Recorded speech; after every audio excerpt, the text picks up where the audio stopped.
नमस्कार दोस्तों, स्वागत करता हूं अभिनेता ऑफिशियल न्यू में। हमारे चैनल पर पहली बार आए हो तो हमारे चैनल को सब्सक्राइब करें और वीडियो के लाइक करें।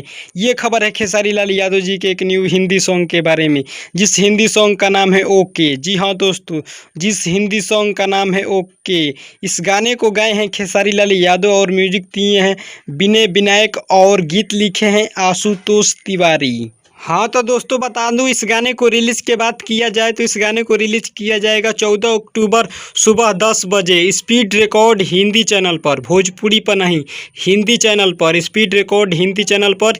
इस गाने को एक बार ज़रूर सुनिएगा। वीडियो सॉन्ग में रिलीज होगा फुल HD वीडियो में। उम्मीद करता हूँ कि ये खबर खेसारी लाल यादव जी के आप लोगों को अच्छा लगा हो तो हमारे चैनल को सब्सक्राइब करें और वीडियो के लाइक करें और साथ ही कमेंट करें कि वीडियो कैसी लगी। मिलते हैं नेक्स्ट वीडियो में किसी बवाल खबर के साथ।